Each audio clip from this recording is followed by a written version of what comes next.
అమ్మ పట్టించుకున్నా పట్టించుకోకున్నా అమ్మే కదా, తానేమీ అనుకోదులే. అవును, మీరనుకునేది నిజమేనర్రా. నేను పాతకాలపు మనిషిని, మీ బాగు తప్ప మరేదీ కోరని దానిని. మీకంటూ ఓ ప్రపంచముందేమో కానీ నాకు మీరేనర్రా ప్రపంచం. అందుకే మీరెట్లున్నా ఏమన్నా అమ్మను కదా, నేనేమీ అనుకోనులే. మందులు మాకులు అక్కర్లేదంటాను, రోజులో నిమిషమైనా మాట్లాడమంటాను. మీలోనే మీ నాన్నను చూసుకుంటాను.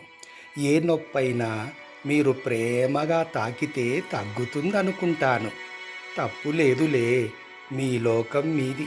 అమ్మను కదా, నేనేమీ అనుకోనులే. ఎత్తుకొని తిప్పి తినిపించేదానిని. మీ వరకే సరిపడా అన్నం ఉంటే నాకెందుకో ఆకలిగా లేదర్రా అని చెప్పి సరిపెట్టేదానిని. ఇప్పుడు ఒక్క పూటైనా నాతో కలిసి తినమంటాను. నీది వేరు మాది వేరు అన్నా, దానికి టైం లేదన్నా, అమ్మను కదా, నేనేమీ అనుకోనులే. పక్క తడిపినా పడక దిగకున్నా, అడుగులు తడబడినా మాటలు గడిబిడైనా ఓపిగ్గా పెంచాను.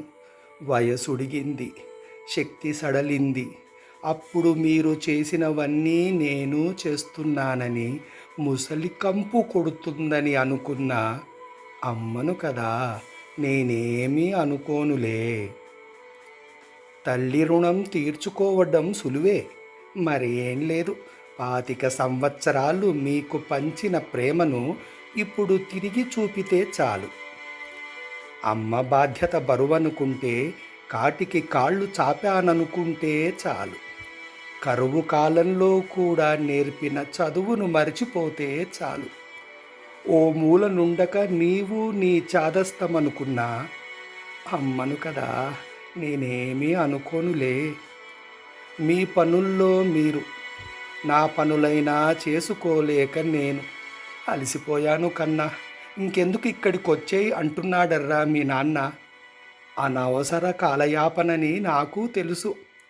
మాతృదేవో భవ అని మీరన్నా అనకున్నా, నేను సుఖీభవ అని మాత్రమే దీవిస్తాను. మీకు చేతనైనంతలో చేస్తున్నారు, ఆ మాత్రం అర్థం చేసుకోగలను. అమ్మను కదా, నేనేమీ అనుకోనులే. జితేంద్ర.